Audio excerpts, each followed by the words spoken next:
In my hometown, I never felt at home. In New York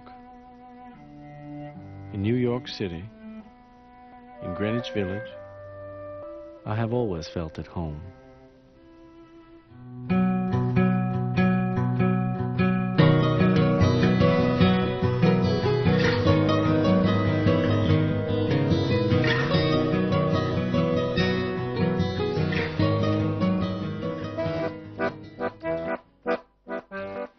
Joseph Mitchell, um dos precursores do movimento do novo jornalismo, era um repórter muito talentoso da revista The New Yorker. Ele tinha liberdade absoluta, escrevia sobre o que quisesse, no prazo que julgasse necessário. Foi um dos primeiros a descrever histórias reais com técnicas de ficção. Era um jornalista que preferia escrever sobre pessoas anônimas e assuntos considerados banais. Em 1942, Mitchell publicou O Professor Gaivota, um perfil de Joey Goode, famoso morador de rua do bairro Greenwich Village, em Nova York.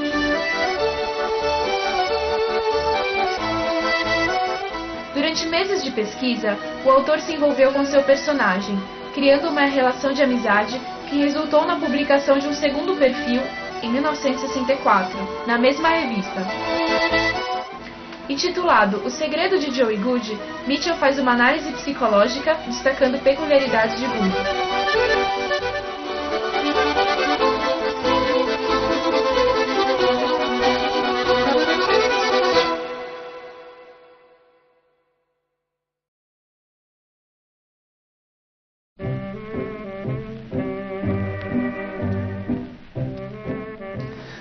Três flagelos atormentavam a vida de Joey Goode: falta de teto, fome e ressaca.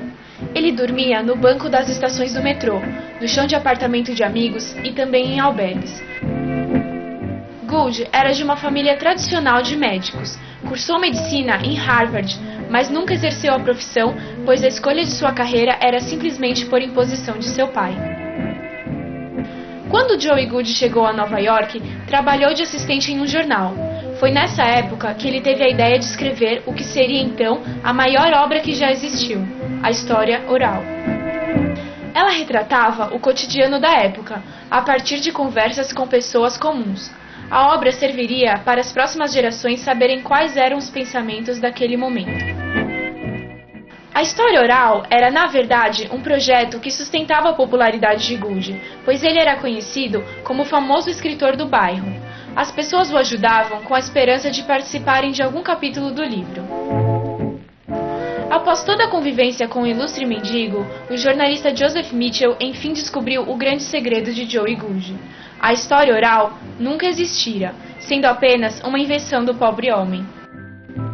Is it a sin? Is it a crime? Loving you dear like I do? If it's a crime, then I'm guilty of loving you.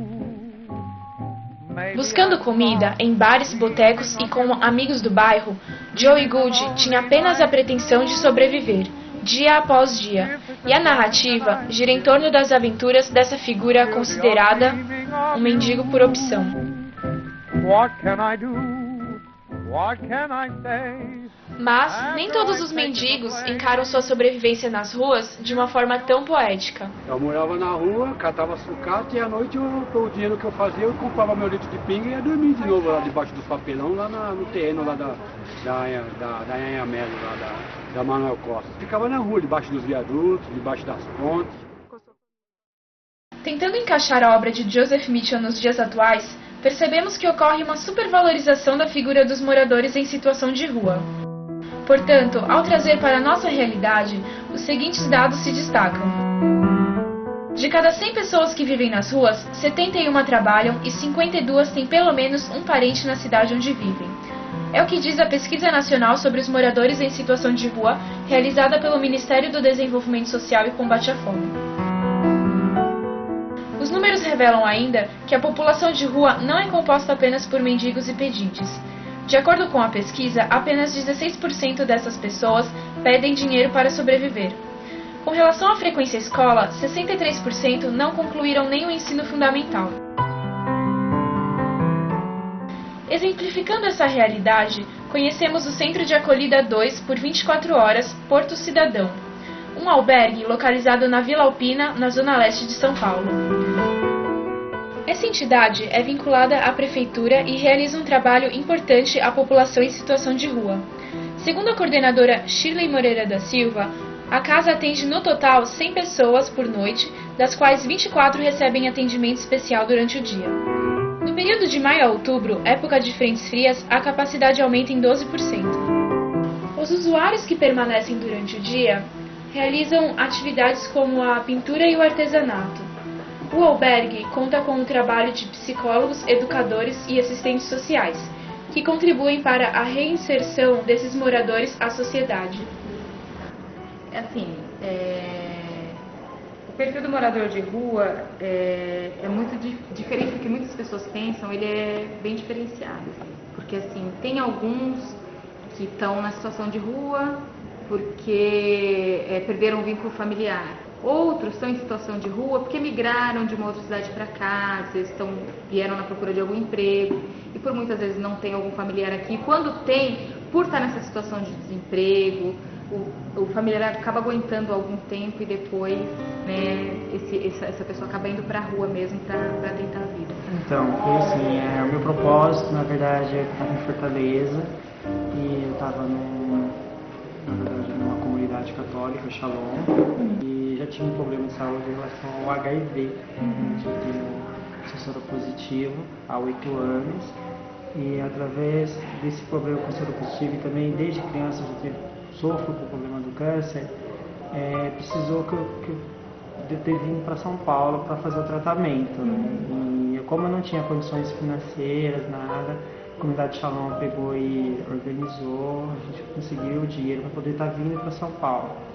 Eu trabalhei em confecção, trabalhei em construção civil, pintor de obras. Os amigos que eu tenho, os amigos dos albergues, certo? Eles também ficaram na rua um tempo e hoje estão recuperados, estão no albergue e uns já saíram lá do albergue já. Voltaram para suas residências, né? Outros voltaram para sua cidade de origem. Um pouco não era aqui de São Paulo, né? Voltaram para o interior. Não sei como é que estão, né? E tem uns trabalhando também. No dia a dia, a gente passa por essas pessoas na rua, a gente nem nota elas, né?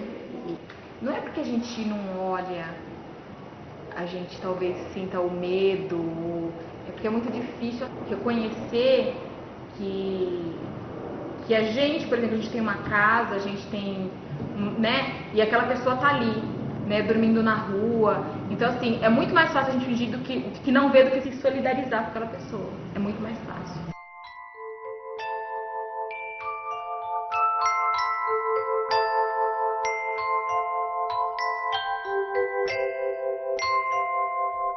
Porque eu só estava acostumado a beber para dormir, né? Tinha que beber uns 2 litros de pinga por dia, consumia, né? Então eu dormia através da pinga. Agora não, agora se eu não tomar remédio eu não durmo. Hoje, atualmente, eu estou na minha casa, estou trabalhando como docente, como professor, como auxiliar de gestão, estou estudando à noite, me preparando para o vestibular. Hoje eu penso em fazer a área de educação social. É uma área que eu estou gostando muito, que é o que eu estou fazendo atualmente, no momento. O meu sonho é até meio bobo, é andar de avião e um dia ser pai, né? O que define o estado de miséria entre os moradores de rua é o seu estado de espírito. E o que define o seu estado de espírito é a sua capacidade de sonhar. O sonho é, sem dúvida, a única coisa que faz com que os seres humanos consigam sorrir.